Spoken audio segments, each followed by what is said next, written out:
"Wow, you look like a monster. Such a ruining of beauty." Suddenly exposed to her scars, those words uttered by someone echoed well throughout the venue. The lady, hiding her face as if frightened and trembling, appeared to be crying, prompting me to instinctively grab her slender wrist. "Let's get out of here. There's no need to stay in a place like this." Her eyes, pleading as she looked at me, were as beautiful as ever. Unable to hide my outrage at those who had hurt her, we left the venue. The situation would rapidly change after that. My name is John. I'm just an ordinary guy with nothing particularly remarkable about me. After graduating from a local public high school, I went to a decent university in the metropolitan area and chose not to return to my hometown for work. I work at a fairly large company as an accountant. I struggle against numbers every day, but except for the busy end-of-month period, I often get to leave on time and have weekend off. There's a branch office in the town where my family lives, so I've thought about eventually moving back. One day my boss told me that I've accumulated too much paid leave and need to use some, so I took the opportunity to go back to my hometown. It felt strange being home outside of the usual holiday seasons. Yet, the familiar air of my childhood home was somewhat soothing, and by the second day, I was relaxed enough to nap on the couch with our family dog, Wooly.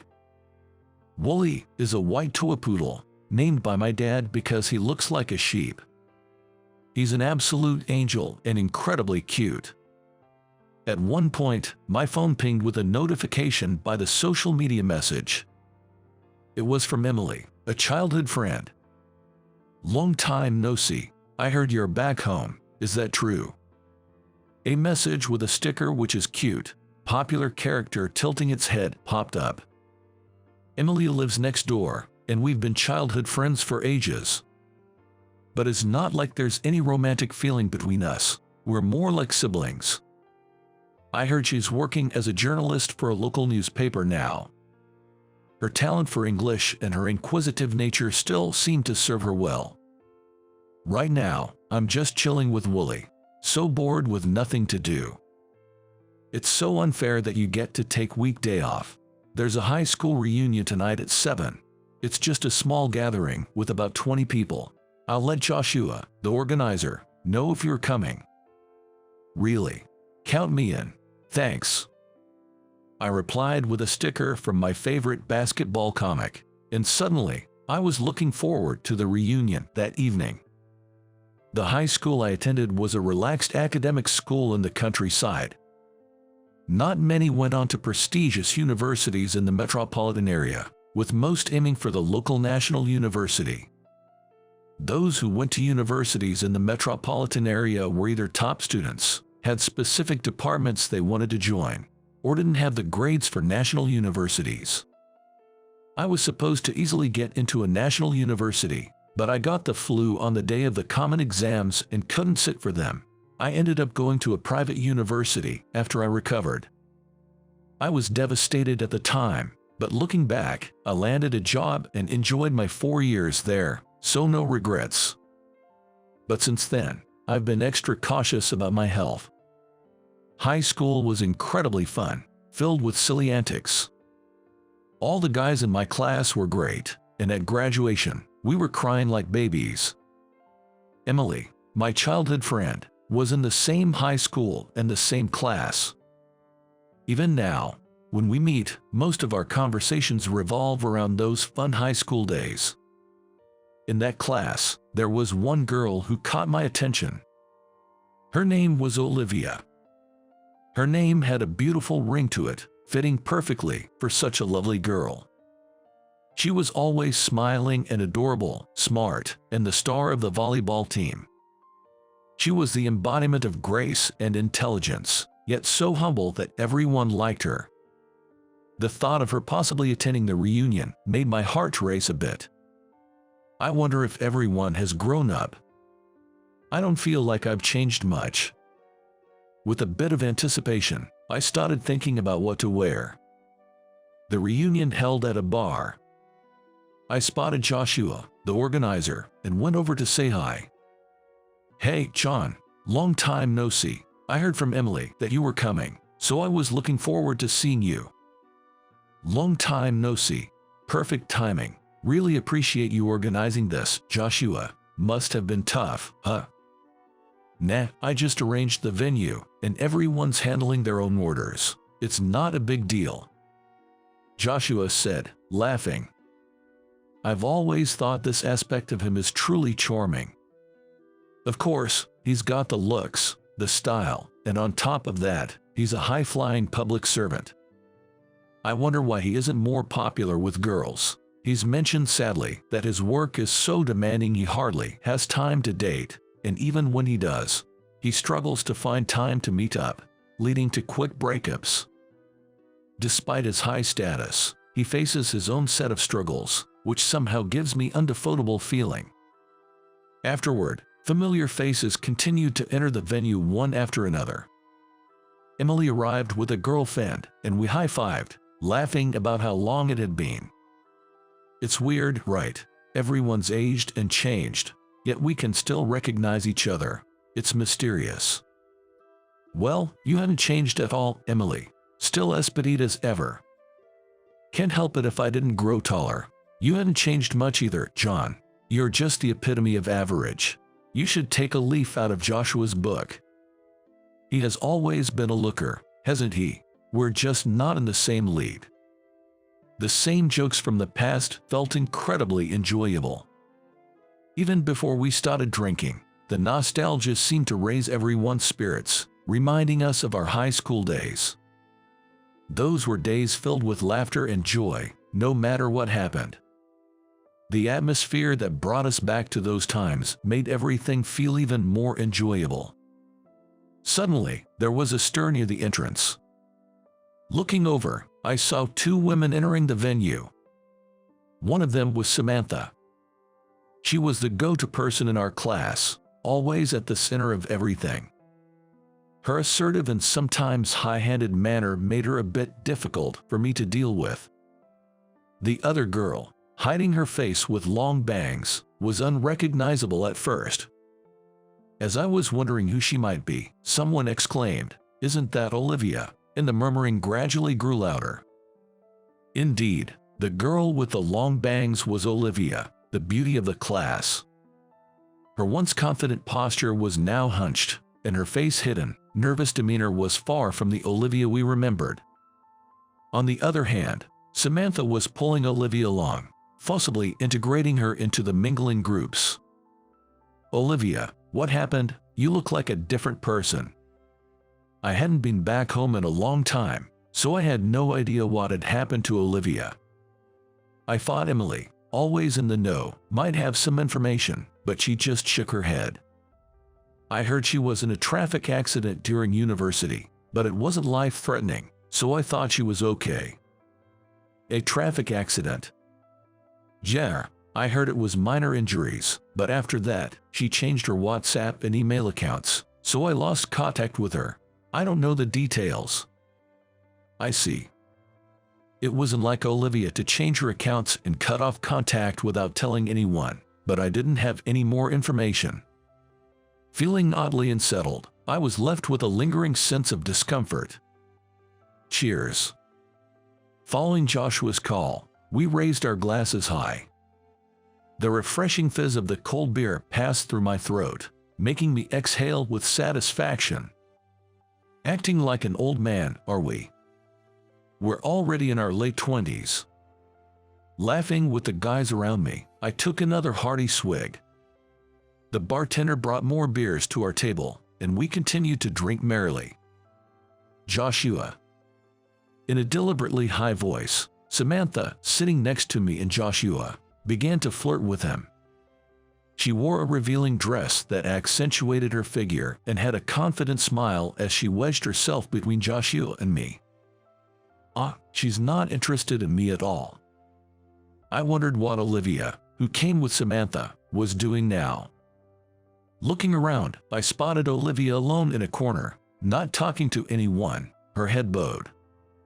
Samantha's perfume was overpowering, making me feel uncomfortable, so I decided to head over to Olivia.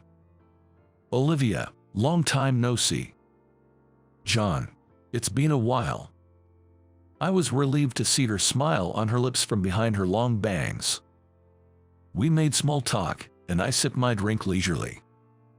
Eventually, Emily joined us, and as the three of us chatted, Olivia seemed to become more relaxed and even started to laugh.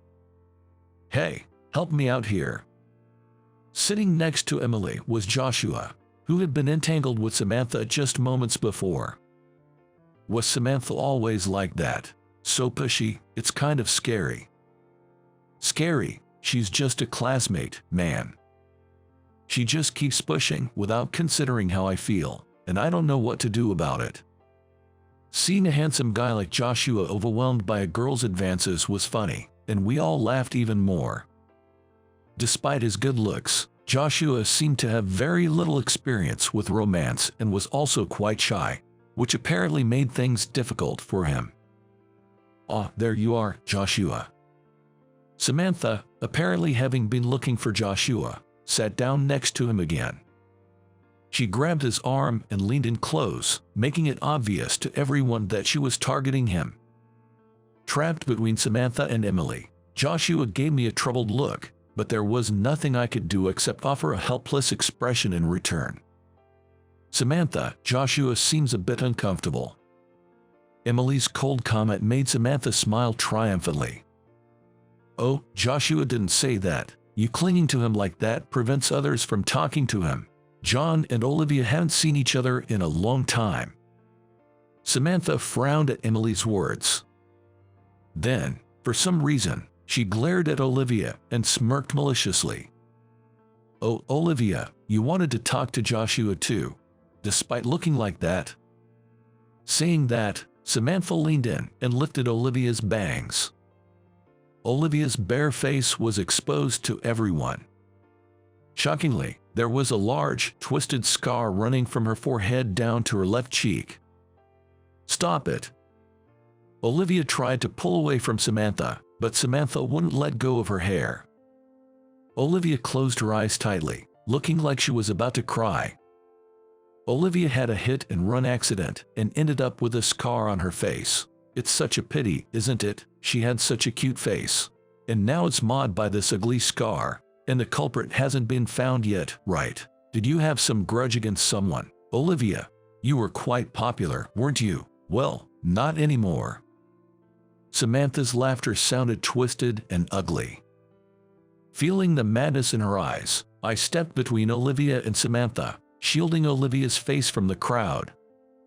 "Samantha, that's really low." "What? I'm just being a good friend by bringing poor, injured Olivia out. Isn't that thoughtful?" "What are you even talking about?" Samantha's words made no sense to me at all. She seemed to think she hadn't done anything wrong, still wearing that twisted smile. "Well, she looks like a monster. It's ruining the beauty." Those words, uttered by someone, echoed loudly in the venue.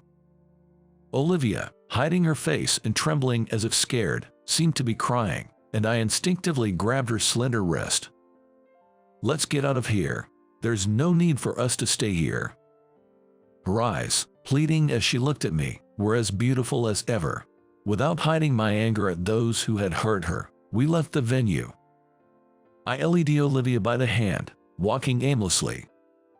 It was the weekend and the streets were busy, but no one paid us any attention. After walking for about 15 minutes, Olivia quietly called my name, "John." Sorry." I quickly let go of her hand, and through the gap in her bangs, I could see her beautiful eyes. "It's okay, I'm sorry. Were you having fun before? Because of me?" "It's not like that at all. How about we start over, just the two of us?" "Really?" "Of course, let's go. How about that bar over there?" She nodded in agreement to my suggestion. That somehow made me incredibly happy, and my heart leapt with joy. Trying to hide those feelings, I hurried us toward the bar. We were shown to a semi-private booth, and after toasting with beers again, we naturally started talking. During our conversation, Olivia shared the story of her accident. It happened in my second year of university. I was coming back from a part-time job, and it had gotten dark. But I was walking through a residential area on a path I used every day, so I wasn't particularly cautious. Then, a red compact car hit me from behind. The impact was so severe that I lost consciousness before I could even feel the pain. When I woke up, I was in the hospital with bandages wrapped around my face. Seeing the permanent scar after the bandages were removed made me cry countless times. I felt so hopeless, thinking I couldn't go outside with this face, and I ended up shutting myself in for a while. That sounds really tough. Yeah, I still haven't fully come to terms with it. During that time, Samantha came to visit me. She said it was pitiful and claimed to be my friend. She was genuinely concerned and visited me occasionally. We also kept in touch through WhatsApp. I don't understand why she did what she did today. Olivia looked down again. Her expression was almost entirely hidden by her long bangs. But even so, I could tell she was probably wearing a sad expression right now. Didn't you keep in touch with anyone else? Like Emily, you were pretty close in high school, right? Samantha told me that with a face like this, no one would want to associate with me, and that I would only get hurt. I believed her and thought I had to live hiding away from people as much as possible. But you came to the reunion today. Samantha convinced me, saying it would be fine because she was there, but to be made a spectacle of like that. I couldn't understand why Samantha acted the way she did. It seemed clear to me that there was malice in her actions. That twisted smile of hers was frightening. To be honest, I can see Samantha as a good person you describe. I felt like her true nature was what we saw today. Seeing your scar, I don't think anyone would shun her or dislike her because of it. I'm sure our high school classmates, who know so many good things about you, wouldn't cut ties with you just because of a scar on her face. So, it feels like Samantha was the one pushing you to isolate herself. Could it be? Do you feel something off about Samantha too? Olivia seemed to be deep in thought, looking down. After a while, she looked up as if she had made a decision. I hadn't told anyone, but I saw the face of the hit-and-run driver. What? I didn't know him, but I saw him again unexpectedly later. I couldn't believe it and thought I must be mistaken. What she shared next was astonishing, and I felt strongly that we couldn't leave her accident unresolved with the perpetrator still unknown. And so, I reached out to my two powerful allies. These allies are Joshua and Emily. While Joshua only claims to be a public servant, he is actually a detective with the state police. True, he is a local government employee, but he finds it troublesome to be bombarded with questions when people find out he's a detective. That's why only those close to him know about this. Emily, with her journalist's instincts and network, coupled with her proactive nature, is adept at gathering information and conducting investigations. Also, given her good relationship with Olivia and her helpful nature, I hoped she could offer support, so I decided to share the story with her. I did a bit of digging into Olivia's accident, but the investigation was strangely cut off at a certain point, and I couldn't find out more. Maybe there came under pressure. The meeting place was a restaurant in front of the station. After listening to Olivia's story, I sent her home and then called the two of them. It seemed they were still at the reunion venue, and they hurried over right away. The person Olivia saw with Samantha. You mean the suspect was walking with Samantha? Samantha is known for flaunting her lifestyle, and she's boasted about having a relative who's a member of the national parliament. Which parliament member? From the Democratic Party, Ryan. He's infamous in certain circles for his shady dealings. His popularity is waning, and he barely made a comeback in the last election through proportional representation, but it's doubtful he'll make it next time. That guy, it's not out of the realm of possibility for him to exert pressure. Despite calling the meeting, I found myself sidelined as they rapidly advanced the conversation. I briefly wondered if those two were a good match for each other. Lost in irrelevant thoughts, I was brought back to reality when Emily slammed her hand on the table. "John, are you listening? We're going to commence a plan." While I was zoning out, they had apparently devised a plan. Their confident smiles were reassuring, yet slightly intimidating. Their plan was straightforward. Joshua agreed to reinvestigate the case, while Emily would look into the circumstances at the time and Samantha's social connections. Based on this, they planned to use Samantha's interest in Joshua to call her out and get a confession. Joshua invited Samantha to a dimly lit, stylish bar. He had a microphone in his pocket that was connected to Emily's phone. It could record and pick up voices, a very handy device. Olivia, upon her request, joined Emily and me in a corner seat far from where Joshua and Samantha were, to observe the situation. Joshua and Samantha sat next to each other at the bar counter. The bartender was an acquaintance of Joshua, and he had been briefed beforehand. Joshua's drink was prepared without alcohol. "I'm so happy you invited me, Joshua.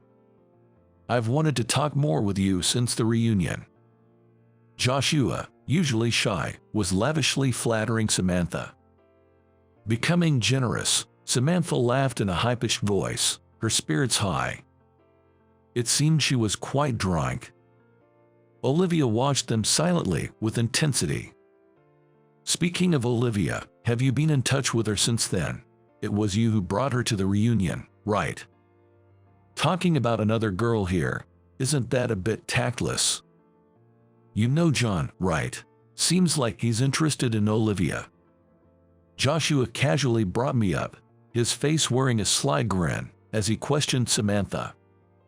With his good looks, that smile could easily deceive. To me, it seemed utterly unnatural. "John, oh, that guy, he was protecting Olivia at the reunion, right, I see." Samantha raised her voice disinterestedly, then started fiddling with her hair. Seemingly bored with the topic not being about her, she frowned, clearly displeased. It was shocking to see Olivia's scar. Even though it was planned, Olivia tensed up. Emily rubbed her back, looking at her worriedly. I was watching them to make sure I didn't miss any of her actions or expressions. Right. Poor thing. Such an ugly, big scar. Her life's practically over. Can't even go outside. Wonder what you'll do now. I thought you were close. You sound quite indifferent for someone who came to the reunion together. Well, it's none of my business, but I have to admit, watching a girl who used to be so popular become a shut-in has been quite entertaining. Samantha's face twisted into that same distorted smile. This is her true nature. Utterly twisted and corrupt. That girl, after the accident, she became a bit clingy when I showed her a little kindness. Well, I orchestrated that. I made sure she was isolated from everyone else and then played helpful person. She has no idea I was behind her accident. Samantha laughed heartily, downing her cocktail in one gulp. It was a cocktail that tasted good but had a high alcohol content. Joshua, knowingly offering her drinks, is quite cunning. It seems the strategy to get her drunk and talking is a great success. How did you manage it? Joshua's tone was gentle, but it was an interrogation. He's a master at questioning. Using a mix of soft and hard tactics, he was drawing out information from her. I had a friend help out. Of course, I paid them well for their trouble. It's something only someone who has charm like me could pull off. Amazing, isn't it? First, I filed a stolen vehicle report to hide the car, then had them hit her with it. It was late, so no one was around, and the license plate was hard to see. They just took a little drive afterwards and abandoned the car, since it was the actual owner driving. No other fingerprints would be found. Just had to get my friend to talk to the police, and it was no big deal. Everything was done by others, so I won't get caught. Smart, right? Yeah, really. I've disliked her since high school. Everyone was all about Olivia, but she's nothing special. I'm the superior one, right? Cuter, right? I should have been the only one in the spotlight. As she spoke, Samantha became increasingly agitated.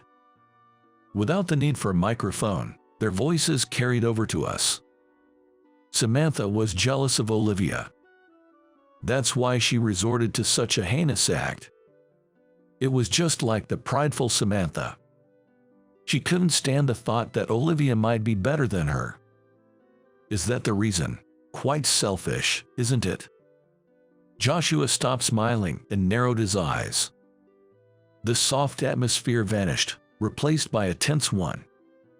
Faced with Joshua's change, Samantha seemed lost for words. Samantha, the truth is, I'm this kind of person. As he said that and pulled out a badge from his inner pocket, Samantha's expression grew increasingly stiff and pale. What Joshua produced was a police badge.